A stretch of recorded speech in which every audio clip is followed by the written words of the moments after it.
Hey, babe, what's up? No. No, I'm just running to the store. Why? What? Yeah, I don't know. I didn't hear anything on the... What? Yeah, all right. I'll check it out right now. Yeah, I just got to pull over real quick. I'll call you back. You know the plan. Get in your office. I'll call you right back. Jesus Christ. What the hell is going on here?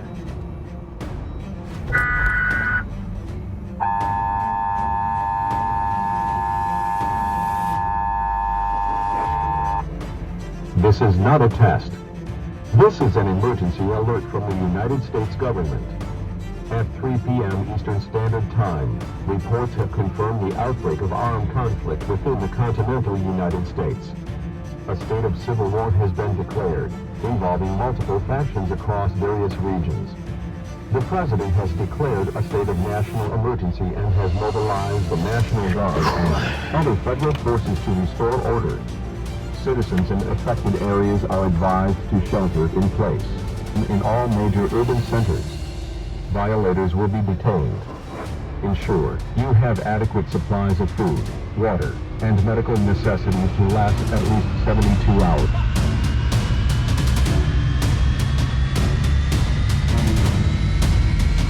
Babe? Babe, can you hear me? Babe, can you hear me? Can you hear me? Babe! Fuck!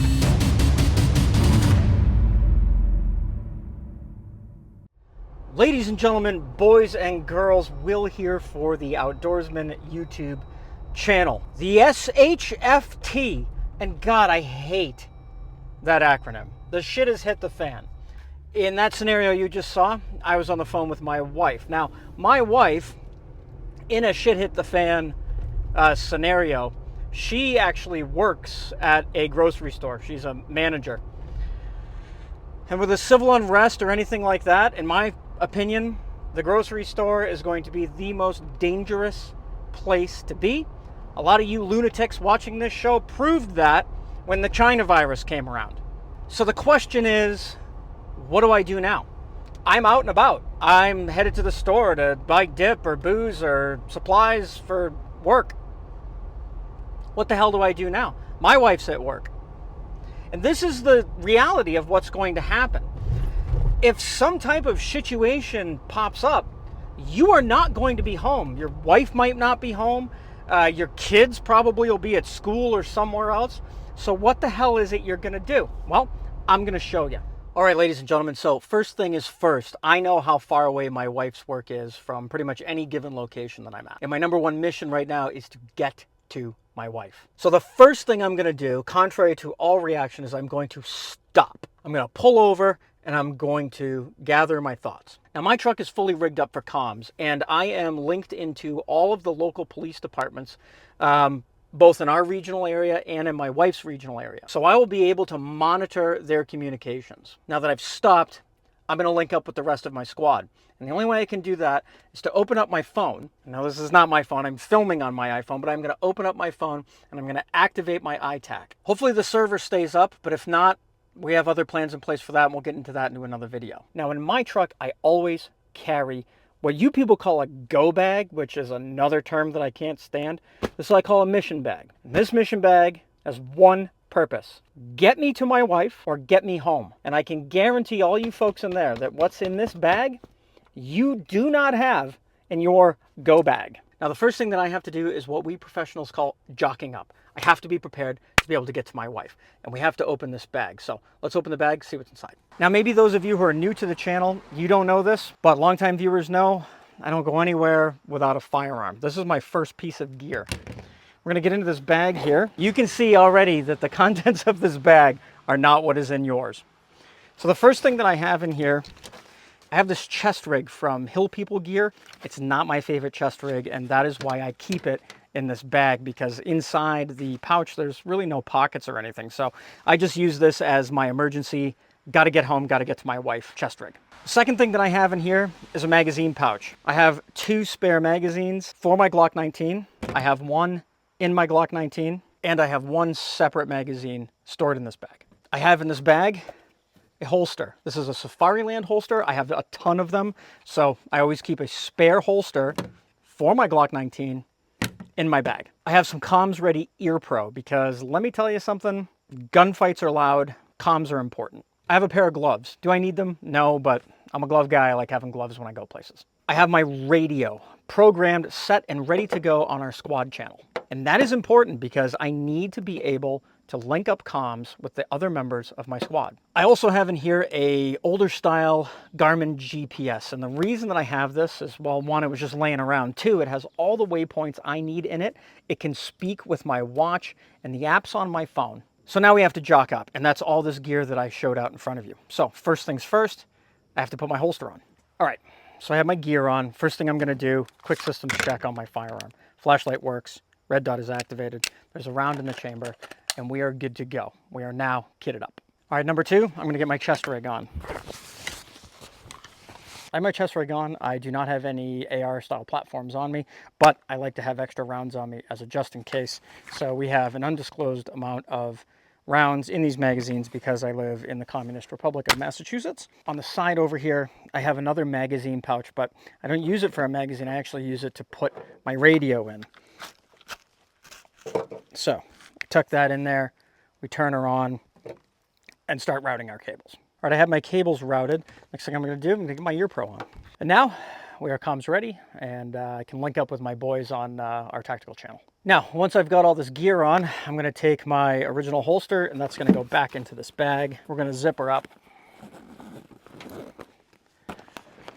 I'm gonna get back in my truck, and I'm gonna roll to collect my wife. Now, obviously, we're not actually going to do that because I think my wife would pretty much lose her shit if I rolled into her store dressed like this and escorting her out of the building. Hey everybody, are you enjoying the video?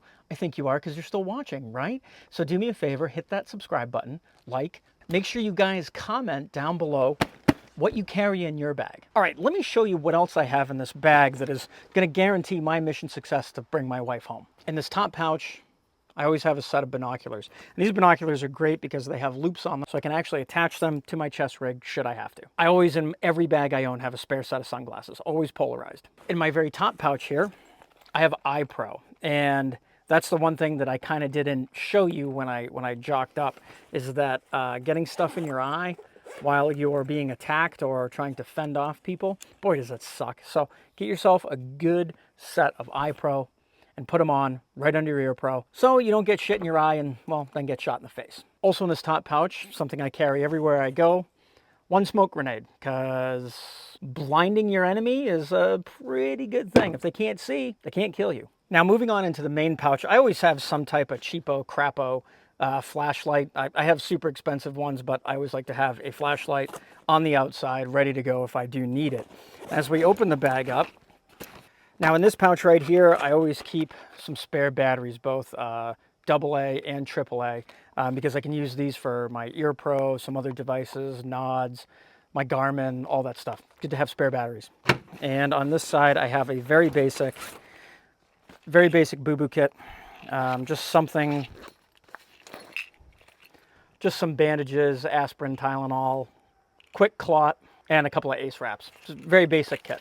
Now, before you weirdos get up my ass about having a very basic med kit in my bag, I have a full-blown trauma kit in my truck. In this back compartment here, I always, no matter where I go, I always have some type of a poncho. I prefer the camo ones because, well, you know, you got to be able to hide sometimes.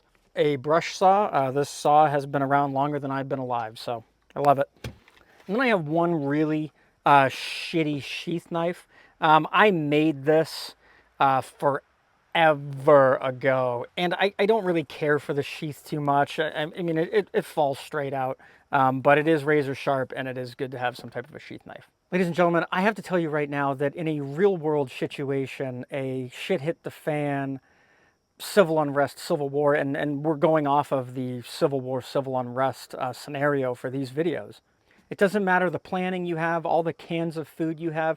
None of that matters if you cannot successfully get to your family. My wife is the most important person to me in the entire world. And I'm telling you right now, there's nothing that's going to stop me, other than death, from getting to her. I don't think you're as prepared as maybe you think you are. In a real world situation, when this shit really has hit the fan, I cannot emphasize enough how you're going to be alone. You are not going to be with your families. There's going to be no warning to this situation whatsoever. Unless you don't have a job and all you do is sit at home and worry, there's no advanced warning notice here. Over the course of the next few videos, we're going to cover what to do after we've recovered our family. Now, again, in this situation, we have to get to my wife's work. We have to ex-fil her back safely to the house. I truly believe that we've never been closer to real, true civil unrest than we are right now. I say this on all the Facebook pages. The biggest threat to all of us, it's not nuclear war because we're all going to be dead in seconds. It's not solar flares. It's not how many cans of beans and peas that you have. It's people. That is our biggest threat. They're going to want what you have. I'm going to want what you have. You got to get training, folks. You have to get training. And I hope that these videos will give you a little bit of insight into the training that you need to continue in order to stay alive and to stay safe. Don't forget, new videos every single Sunday at 9 a.m. So again, make sure you've subscribed so that you can see the second part of this video and the third part and the fourth part. And that's all I got for you. And we'll see you next time.